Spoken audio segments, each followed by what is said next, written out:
Hi, thanks for joining me for the final part of phase one. Yes, we're not going to be talking about shoulders and chest and upper back after this. So if that's something that you've been completely flummoxed by, you just weren't interested in anything to do with this section, well, I would probably ask you to maybe question that because most people have issues in this area, and therefore it's something that if you don't have a problem just now, it's worth avoiding in the future. So definitely spending some time on this would be beneficial for everyone, no matter who you are. But if you do have any pain in your neck, in your shoulders, in your upper back, or you just find that your posture is particularly bad, these exercises, they're quite simple, but they're very effective if you do them consistently.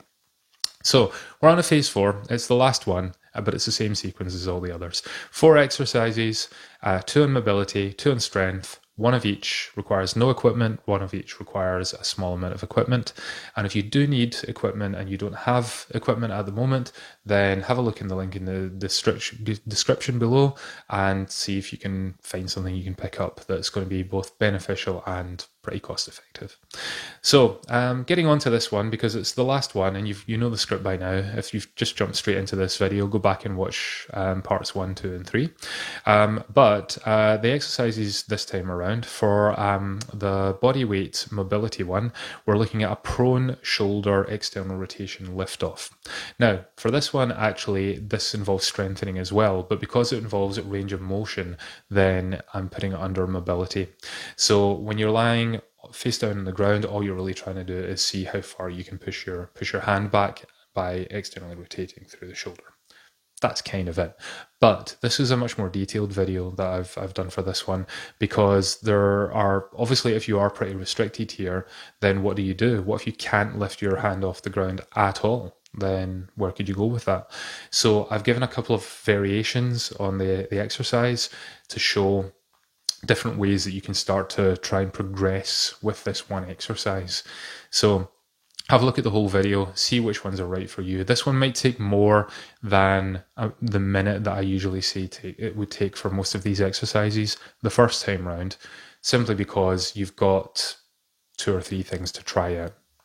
But yeah, maybe you'll do the first one and that's all you need in the beginning, in which case it will only take you a minute. So yeah, give it a shot, see how you get on. This one, I think if you've got tight shoulders, this one will be pretty uncomfortable. But that also just shows that if you're uncomfortable in this exercise, you should be looking at these exercises that we've done in phase one with a lot of care and attention and trying desperately to put them into your daily routine because it's going to be worth it in the long run. The second exercise is a lat stretch. In this case, we're predominantly going to do it with a band, so that's a piece of equipment. But what I do mention in the video is you can do it without equipment by using a door frame. There are lots and lots of ways to do this stretch, to be honest, lots of them. But if you've got something you can hang from, then great, and you can open up your shoulders just by hanging. That's really all the exercise is. But I tend to find when you use a resistance band, you can get a deeper stretch, you can control it a lot more, it's a lot better for your shoulders, it will stretch your lats very effectively, and you'll really feel it. So I've given a couple of ways to do it with a resistance band in the video. But either way, even if you don't have equipment, that is still one that you might want to watch in this instance. For strengthening, we're going to do our rear delt iso hold. Now, your delts are the muscles that make up your shoulders, your deltoids. You've got your anterior, you've got your medial, and you've got your posterior delt, your rear delt. So the rear one is the one we're going to focus on here. It's the one that is the most neglected by most people, and therefore you end up with most people having strong anterior delts, which cause a contraction which round the shoulders forward, and there's nothing at the back pulling backwards. The muscle at the back is very small, but it's very hard to engage with because you just don't do it. So it's not something you're regularly used to doing, and therefore engaging with it is pretty hard. But in this instance, all we're doing is an isometric contraction. If you think of it as like a plank, but instead of using your core, you're using your rear delts. And all you need for this is a door frame. That's it, nothing else. So you need a door you can open. Have a look at the video.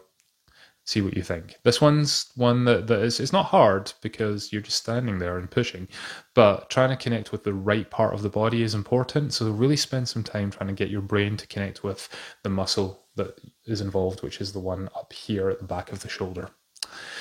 Then, after that, we've got one final exercise, which is a mid-trap raise. Now, in a previous phase, we used a subscapular retraction. This looks very, very similar, but I do explain the differences in the video.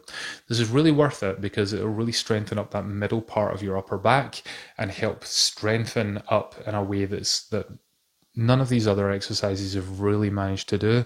We're trying to strengthen all around all the different parts. There's so many component parts to your upper back that spending the time on each of them is important. But this one area is kind of like the nucleus of it all. So trying to strengthen up in here is very, very important. If you do it without strengthening your shoulders, then it's kind of not as effective because you're not going to get this rear delt action pulling back. You're just going to pull your shoulders back. You're going to pull your shoulder blades back, but your shoulders will still be rounded forward. But at least it'll give you the strength to be able to lift things off the ground, or if you're training, do things like deadlifts and squats, and keep your posture a lot better without putting pressure in your lower back. So for that alone, it's incredibly valuable. But it's definitely one trying to build into your routine if you possibly can. Again, with this one, you need weights. But again, it's small weights. So even if you don't have traditional dumbbells or weight plates, you can just use tins of something as long as they weigh the same, or a couple of kitchen plates, something like that. Or 2 books if you can get 2 books that weigh almost exactly the same weight. Just 2 weights. You're looking for about 1 kilo to 2 kilos to start with, nothing more than that. But I would suggest you do need a weight of some kind for this. You need some form of resistance to work against for this to really start to pull into that midsection of the traps. So that's it. That's phase 1. For the next set of exercises, I say we're going to move on to the hips and the glutes as the primary area. A lot of people have that same problem that I've been talking about for the shoulders, but they have it in their hips. For the reason being that your hip joint is also a ball and socket joint. These are the 2 major ball and socket joints in your body. So they're very loose to allow for a range of motion, but because of that, they're much more prone to injury than anywhere else. And also because people sit an awful lot, then you tend to be in a position where you create tension on one side, you create weakness on the other side, you create shortening of muscles, and because on top of that, we have a tendency to do everything sort of forwards and backwards, but mainly forwards, then even exercises, they tend to be in a straight line and we tend not to move laterally. Then we end up sacrificing all the stabilizing muscles at the side. So we're going to try and work on all of those things in phase 2. And hopefully it'll be helpful. But remember, if there's anything you do want me to look at in future videos, any particular elements or any particular body parts that you're having problems with, let me know and I'll try and phase it in. I'm trying to put these out as often as I possibly can.